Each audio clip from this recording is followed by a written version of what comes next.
आज का पहला प्रश्न है कि संसद के प्रादेशिक क्षेत्राधिकार पर निम्नलिखित में से कौन से प्रतिबंध हैं। पहला है कि राष्ट्रपति लद्दाख में सुशासन के लिए संसद के किसी अधिनियम को संशोधित कर सकते हैं। दूसरा, राष्ट्रपति यह निर्देश दे सकते हैं कि संसद का कोई भी अधिनियम किसी अनुसूचित क्षेत्र पर लागू नहीं होगा। तीसरा, असम का राज्यपाल यह निर्देश दे सकता है कि संसद का कोई अधिनियम किसी जनजातीय क्षेत्र पर लागू नहीं होगा। तो कूट के आधार पर में से एक सही आंसर चुनिए। 1 और 2, केवल 2 और 3, केवल 1 और 3 या फिर 1 2 3।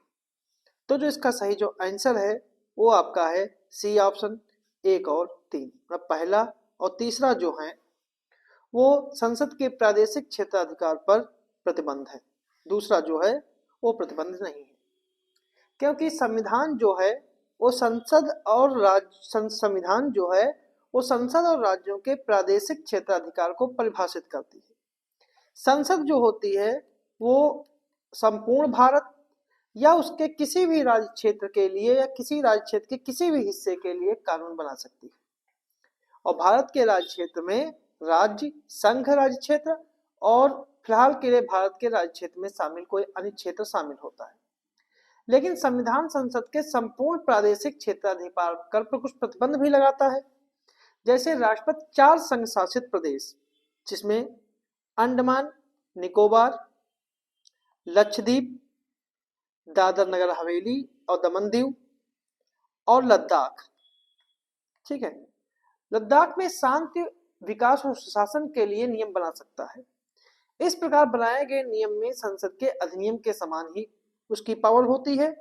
वह इन संघ राज्य क्षेत्रों के संबंध में संसद के किसी भी अधिनियम को निरसित या संशोधित कर सकता है। इसलिए पहला कथन जो है सही है। राज्यपाल को यह निर्देश देने का अधिकार है कि संसद का कोई भी अधिनियम राज्य के अनुसूचित क्षेत्रों पर लागू नहीं होगा या कुछ संशोधनों के साथ लागू होगा। इसीलिए क्योंकि इसमें राष्ट्रपति यह निर्देश नहीं दे सकता है, यह निर्देश राज्यपाल देता है, इसलिए दूसरा कथन जो है गलत है। इसी प्रकार कह सकते हैं असम का राज्यपाल भी यह निर्देश दे सकता है संसद का कोई भी अधिनियम राज्य में किसी जनजातीय क्षेत्र पर लागू नहीं होगा या संशोधनों या अपवादों के साथ लागू होगा। मेघालय, त्रिपुरा, मिजोरम में जनजातीय क्षेत्रों के संबंध में राष्ट्रपति को समान अधिकार प्राप्त है, इसलिए तीसरा कथन जो है सही है। यह सही आंसर जो है वो आपका सी ऑप्शन जो है सही है। ठीक है, तो इसका एक और तीसरा जो है वो सही है। अगला प्रश्न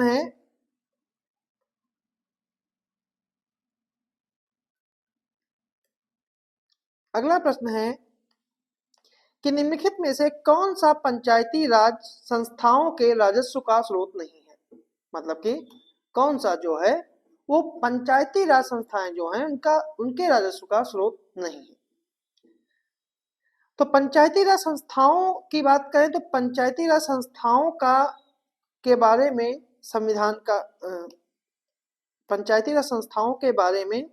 संविधान का भाग 9 उल्लेखित है जो पंचायतों के सशक्तिकरण से संबंधित है। लेकिन इन संस्थानों की वास्तविक शक्तियां इनकी स्वतंत्रता और दक्षता पर निर्भर होती हैं। सामान्य रूप से हमारे देश में पंचायतें जो हैं वो कई तरीकों से धन प्राप्त करती हैं। तो इसमें पूछा गया है राजस्व का कौन सा स्रोत नहीं है। पहला है कि केंद्रीय वित्त आयोग की सिफारिशों के आधार पर संघ सरकार से अनुदान प्राप्त। दूसरा है राज्य वित्त आयोग की सिफारिश के आधार पर राज्य सरकार से हस्तांतरण।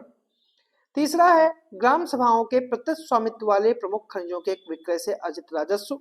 और आंतरिक संसाधन सृजन जिसमें कराधान गैर कराधान दोनों प्रावधान शामिल है। तो कौन सा राजस्व का स्रोत नहीं है, तो इसका सही जो आंसर है वो आपका है सी ऑप्शन। अगर हम बात करें पंचायतें जो है कई तरीकों से धन प्राप्त करती हैं। सबसे पहले अनुच्छेद 280 के अनुसार जो केंद्रीय वित्त आयोग की सिफारिशों पर संघ सरकार से पंचायतों को अनुदान प्राप्त करना, इसलिए विकल्प ए जो है सही है। अनुच्छेद 243 आई के अनुसार राज्य वित्त आयोग की सिफारिश पर राज्य के हस्तांतरण, इसलिए इसका बी ऑप्शन भी सही है। और इसके अतिरिक्त राज्य सरकार से कर्ज या अनुदान प्राप्त करना, केंद्र प्रायोजित योजनाओं और अतिरिक्त केंद्रीय सहायता के विशिष्ट आवंटन हो गया। आंतरिक संसाधन सृजन, जिसमें कराधान और गैर कराधान दोनों शामिल हैं, ठीक है। लेकिन ग्राम सभा के पास माइनर खनिजों का स्वामित्व और उनसे राजस्व सृजन का अधिकार नहीं होता है। अधिकार भी होता है लेकिन प्रमुख खनिजों के संदर्भ में जो है वो सही नहीं है, इसलिए विकल्प सही जो है गलत है, ठीक है। तो सही इसका आंसर जो है वो सी ऑप्शन है। अगला प्रश्न है कि भारत में निर्वाचन प्रणाली के संदर्भ में निम्नलिखित में से कौन सी विशेषता नहीं है। ऑप्शन है सार्वभौमिक वयस्क मताधिकार, कमजोर वर्गों का प्रतिनिधित्व, सीमित राजनीतिक प्रतिस्पर्धा, या फिर एक मत एक वोट। तो इसका सही जो आंसर है वो आपका है सी ऑप्शन, सीमित राजनीतिक प्रतिस्पर्धा। अगर निर्वाचन की बात की जाए तो निर्वाचन का जो मुख्य उद्देश्य होता है वो लोगों को प्रतिनिधि और सरकार और उनकी अपनी इच्छा के अनुसार नीतियों को चुनने का मौका देना। इसलिए बेहतर प्रतिनिधि कौन है और कौन सा दल बेहतर सरकार बनाएगा या अच्छी नीति क्या है, इस संबंध में स्वतंत्र व खुली चर्चा होना आवश्यक है। चुनाव प्रचार के दौरान ऐसा ही होता है और भारत में निर्वाचन प्रणाली की ये मुख्य विशेषता है। सार्वभौमिक वयस्क मताधिकार जो है इसका अर्थ होता है कि जाति, वर्ग, रंग, धर्म या लिंग के आधार पर भेदभाव किए बिना सभी वयस्क नागरिकों को मतदान का अधिकार दिया जाना चाहिए और यह समानता पर आधारित होना चाहिए, जो लोकतंत्र का मूल सिद्धांत है। इसलिए इसका पहला जो विशेषता है वो सही है। दूसरा, कमजोर वर्गों का प्रतिनिधित्व, जैसे अनुसूचित जाति, अनुसूचित जनजाति के लिए सीटों का आरक्षण, इसलिए भारतीय निर्वाचन प्रणाली में ऐसा होता है। तो दूसरा ऑप्शन भी सही है।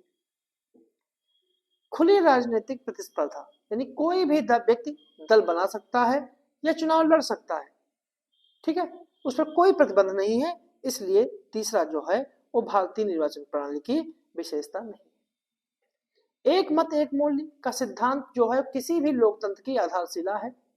प्रत्येक वयस्क नागरिक के पास एक मत होना चाहिए और प्रत्येक मत का एक समान मूल्य होना चाहिए, इसलिए इसका डी ऑप्शन भी सही है। तो प्रश्न था कि भारतीय निर्वाचन प्रणाली के निम्नलिखित में से कौन सी विशेषता नहीं है, तो सही आंसर जो है वो सी ऑप्शन है। अगला प्रश्न है, इलेक्ट्रॉनिक वोटिंग मशीन यानी ईवीएम एक साधारण इलेक्ट्रॉनिक उपकरण है जिसका उपयोग मतपत्रों और पेटियों के स्थान पर मतों को दर्ज करने के लिए किया जाता है और पारंपरिक मतपेटी प्रणाली की तुलना में ईवीएम के निम्नलिखित में से कौन से लाभ है। मतलब कि जो प्रश्न है वो ये है कि ईवीएम के लाभ क्या है। पहला है, यह अमान्य मतों की संभावना को समाप्त करती है। यह मतगणना की प्रक्रिया को बहुत तीव्र कर देती है। इसमें मुद्रण की लागत लगभग शून्य हो जाती है क्योंकि प्रत्येक मतदान केंद्र पर मतपत्र के लिए एक ही सीट की आवश्यकता होती है। तो कौन सा कथन जो है सही है, 1 और 2, 2 और 3, 1 और 3, या फिर 1 2 3। तो जो इसका सही जो आंसर है वो आपका है डी ऑप्शन, कि इसके तीनों कथन जो हैं वो सही है। क्योंकि इलेक्ट्रॉनिक वोटिंग मशीन यानी ईवीएम एक इलेक्ट्रॉनिक उपकरण है जिसका उपयोग मतपत्र, जो पहले मतपेटी या बैलेट बॉक्स के उपयोग किया जाता है, उनके स्थान पर ईवीएम्स का प्रयोग किया गया। ईवीएम्स के कई लाभ हैं, जैसे कि अमान्य और संदिग्ध मतों की संभावना को समाप्त करती है, जो कई मामलों में विवाद और निर्वाचन याचिकाओं के मूल कारण है। दूसरा है कि यह पारंपरिक प्रणाली की तुलना में मतों की गणना में की प्रक्रिया को अधिक तेजी से गणना करती है, तीव्र बनाती है। तो दूसरा भी सही है। यह एक व्यापक स्तर पर निर्वाचक प्रणाली में उपयोग किए जाने वाले कागज की मात्रा को कम करती है, जिससे बड़ी संख्या में वृक्षों का संरक्षण होता है। निर्वाचन प्रक्रिया जो है वो पर्यावरण को अनुकूल बनाती है। इसमें छपाई की लागत को कम लगभग शून्य ही कर देती है, क्योंकि प्रत्येक मतदान केंद्र के लिए मतपत्र की मात्र एक सीट की आवश्यकता होती है। इसलिए इसका तीसरा कथन जो है सही है, मतलब इसके तीनों कथन जो है सही। तो इसका सही आंसर जो है वो डी ऑप्शन। तो ये थे हमारे आज के कुछ प्रश्न। सॉरी, एक प्रश्न है।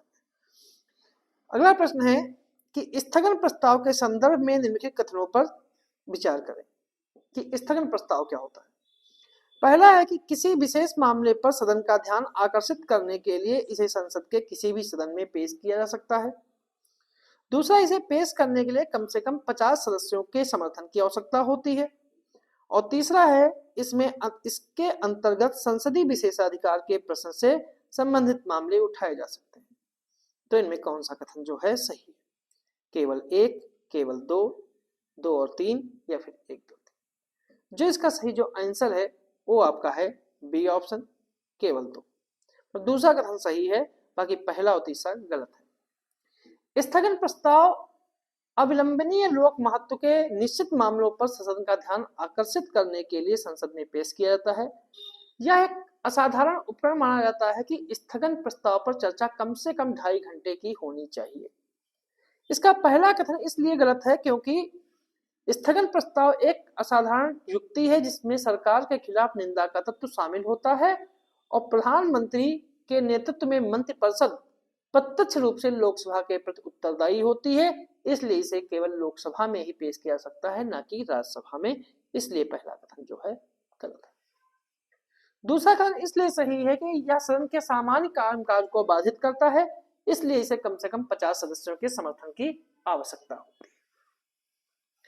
तीसरा कथन इसलिए गलत है कि यह स्थगन प्रस्ताव की सम्मत देते समय अध्यक्ष कुछ सिद्धांतों का पालन करता है कि उठाया गया मामला निश्चित होना चाहिए। स्थगन प्रस्ताव तब तक लागू नहीं होगा जब तक उसके तथ्य निश्चित नहीं होते हैं अथवा उसके संबंध संघ सरकार के हाल के किसी कार्य अथवा भूल के साथ नहीं होता है। हड़ताल की धमकी अथवा सेवा के अस्त व्यस्त होने की संभावना अथवा ऐसी स्थिति के बारे में जो वास्तव में अभी पैदा नहीं हुई है, सूचना ग्रहित नहीं होती है।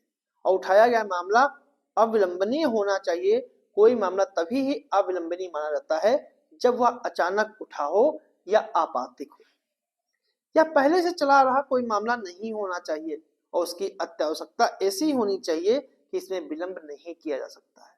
और उठाया गया मामला लोक महत्व का होना चाहिए और मामले का महत्व ऐसा होना चाहिए कि इसके लिए सभा की कार्यवाही को रोकना आवश्यक है। इसका संबंध केवल व्यक्तिगत और स्थानीय शिकायत से न होकर व्यापक महत्व के विषय से होना चाहिए। यह सामान्य जनहित से संबंधित मामला होना चाहिए। उसका संबंध हाल में किसी घटना से विशेषित होना चाहिए। इसमें विशेषाधिकार का प्रश्न नहीं उठाना जाना चाहिए और इसमें ऐसे विषय पर चर्चा नहीं उठाई जानी चाहिए जिस पर उसी सत्र में पहले ही चर्चा हो चुकी हो। इसमें ऐसे मामलों का उल्लेख नहीं होना चाहिए जिसमें पहले ही विचार के लिए निश्चित समय किया जा चुका हो। इसका संबंध न्यायालय में विचाराधीन किसी भी मामले से नहीं होना चाहिए। इसमें कोई भी ऐसा प्रश्न नहीं उठाया जाएगा जो संविधान या नियमों के अंतर्गत एक विशिष्ट मूल्य के प्रस्ताव के माध्यम से उठाया जा सकता है। मामला ऐसा हो इसके लिए भारत सरकार प्रत्यक्ष या अप्रत्यक्ष रूप से जिम्मेदार हो, तभी स्थगन प्रस्ताव लाया जा सकता है, वरना स्थगन प्रस्ताव नहीं लाया जा सकता है। और अगर लाया जाता है तो लोकसभा अध्यक्ष इसकी अनुमति नहीं देगा। इसलिए इसका सही आंसर जो है वो बी ऑप्शन है। ठीक है, तो ये थे हमारे आज के कुछ प्रश्न।